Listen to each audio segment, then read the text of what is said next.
عمران بڑے اطمینان سے کوچ پر لیٹا ہوا چیونگم چبانے کے ساتھ ساتھ ایک رسالے کے مطالعے میں مصروف تھا کہ کمرے کا دروازہ ایک دھماکے سے کھلا اور عمران یہ دھماکہ سنتے یوں اچھلا جیسے کوچ کے نیچے اچانک بم پھٹ پڑا ہو، اور وہ رسالے سمیت اچھل کر دبیز قالین پر نہ صرف گرا بلکہ اس نے اتنے زور سے ہائے ہائے کرنی شروع کر دی جیسے اس کے جسم کی تمام ہڈیاں بیک وقت ٹوٹ گئی ہوں۔ ہائے ہائے کرنے سے کام نہیں چلے گا، یہ بات اچھی طرح کان کھول کر سن لو، جولیا نے اس کے قریب آ کر زور سے چیختے ہوئے کہا۔ اچھا تو پھر کیسے کام چلے گا؟ آج تو بتا ہی دو، کام بند ہوئے مدت گزر گئی ہے اور تمہیں معلوم ہے کہ کام بند ہو جائے تو پھر کام کے ساتھ ساتھ کاج بھی بند ہو جاتا ہے، اور کاج بند ہو تو اس میں بٹن نہیں لگ سکتا، اور بٹن نہ لگے تو گریبان کھلا رہ جاتا ہے، اور گریبان کھلا ہو تو پولیس آورہ گردی میں چالان کر لیتی ہے، اور چالان ہو جائے تو آدمی جیل چلا جاتا ہے، اور جیل چلا جائے تو پھر کیا ہوتا ہے؟ یہ بات واقعی سوچنے کی ہے، عمران نے باقاعدہ سر پکڑتے ہوئے کہا، اور کمرہ دبے دبے قہقہوں سے گونج اٹھا۔ کمال ہے، اس شخص کی زبان جب چلتی ہے تو جیٹ طیارے کو بھی پیچھے چھوڑ جاتی ہے، تنویر نے تیز لہجے میں کہا۔ اچھا یعنی زبان چلتی ہے، واہ کیا کہنے، کام چلے نہ چلے زبان چلنی چاہیے، کیونکہ اگر زبان چلتی رہی تو منہ سے آواز نکلتی رہتی ہے، اور منہ سے آواز نکلتی رہے تو… عمران ایک بار پھر شروع ہو گیا۔ بس بس اب یہ چلنے نہ چلنے کی گردان بند کرو اور اٹھ کر کھڑے ہو جاؤ، جولیا نے غصیلے لہجے میں کہا، اور عمران اتنی تیزی سے اٹھ کر کھڑا ہو گیا کہ جیسے وہ قالین پر کبھی گرا ہی نہ ہو۔ حکم کی تعمیل ہوگی، حال کی مس اور مستقبل کی مسز، عمران نے بڑے فدویانہ لہجے میں کہا، لیکن دوسرے لمحے وہ اچھل کر قریب کھڑے صفدر کی اوٹ میں ہو گیا، ورنہ جولیا کا ہینڈ بیگ اس کے منہ پر پڑتا۔ ارے ارے یہ کام بھی مستقبل پر ہی چھوڑ دو، تم نے تو ابھی سے سٹارٹ پکڑ لیا تو مستقبل قبر میں ہی آئے گا، اور قبر میں چوہارے خریدنے کے لیے رقم کہاں سے لاؤں گا، عمران نے رو دینے والے لہجے میں کہا، اور کمرہ ایک بار پھر قہقہوں سے گونج اٹھا۔ تم واقعی پکے شیطان ہو، جولیا نے بھی بے بسی سے ہنستے ہوئے کہا۔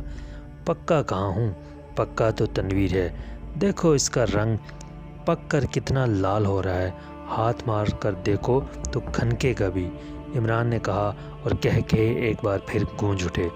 میں تمہارے منہ نہیں لگنا چاہتا، آئندہ میرے متعلق بکواس کی تو گولی مار دوں گا، تنویر نے غصے سے پھنکارتے ہوئے کہا۔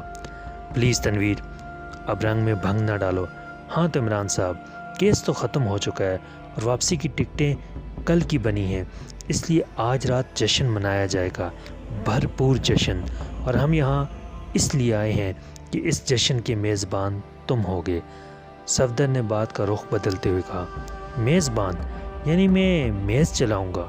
کمال ہے، اس ملک میں آتے ہی لوگوں کی عقل کہاں غائب ہو جاتی ہے، بھلا میز بھی چلتی ہے، یا پھر یہ ہو سکتا ہے کہ یہاں ہوائی جہاز کو میز کہتے ہوں، ایسی بات ہے تو ٹھیک ہے، ہوائی جہاز تو میں چلا ہی لوں گا، عمران نے سر ہلاتے ہوئے جواب دیا۔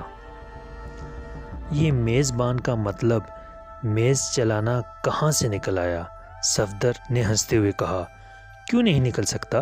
جب فیل بان ہاتھی چلانے والے کو کہتے ہیں، اور اتنی فارسی تو تمہیں آتی ہی ہوگی کہ فیل ہاتھی کو کہتے ہیں، تو میزبان کا مطلب میز چلانا کیوں نہیں نکل سکتا؟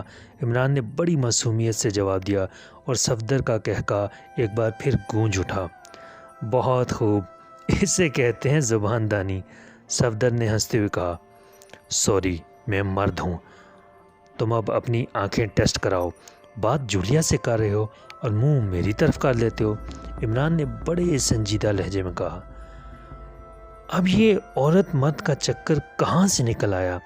صفدر نے حیرت سے آنکھیں پھاڑتے ہوئے کہا۔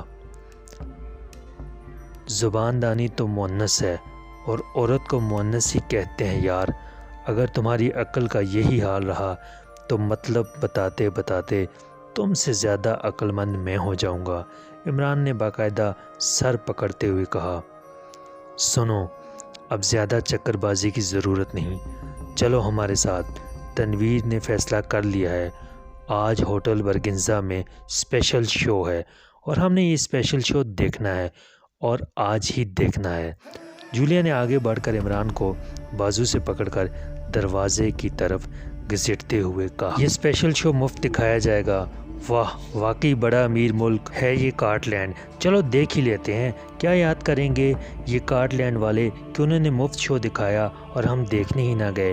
عمران نے فوراً ہی رضامند ہوتے ہوئے کہا، مفت نہیں دکھا رہے، $100 کی ٹکٹ ہے، اور یہ بھی سن لو کہ تمام سیٹیں ایڈوانس بک ہو چکی ہیں، لیکن ہم نے شو دیکھنا ہے۔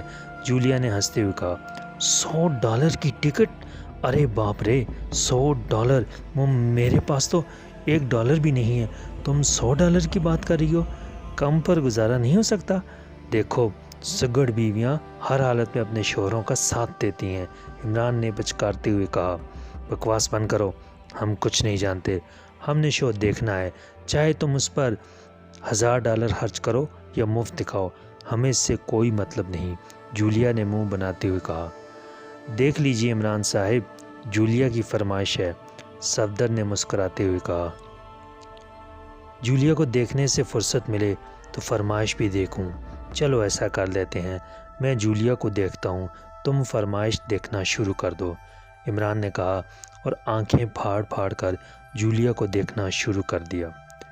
صفدر یہ اس طرح نہیں مانے گا، میرا خیال ہے اسے اٹھا کر کار میں ڈالتے ہیں اور لے جا کر ہوٹل کے گیٹ پر کھڑا کر دیتے ہیں، اس کے بعد یہ اگر ہمیں اندر نہ لے جا سکا تو پھر میرا یہ فیصلہ ہے کہ وہیں ہوٹل کے گیٹ پر ہی جوتیاں مارنا شروع کر دوں گی، جولیا نے کہا۔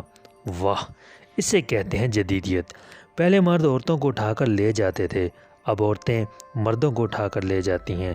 ویسے مس جولیا، تمہیں مجھے اٹھا کر لے جانے کی ضرورت نہیں، میں تو تمہارے ساتھ سر کے بل چلنے پر تیار ہوں، اس سے یہ بھی فائدہ ہوگا کہ تم میرے سر پر جوتیاں مار ہی نہ سکو گی، پیروں میں بوٹ ہوں گے اور بوٹوں پر ٹائر سول چڑھا ہوا ہے، اس لیے اپنی ہی نازک جوتی توڑو گی، میرا کیا جائے گا، عمران نے بڑے مطمئن انداز میں کہا۔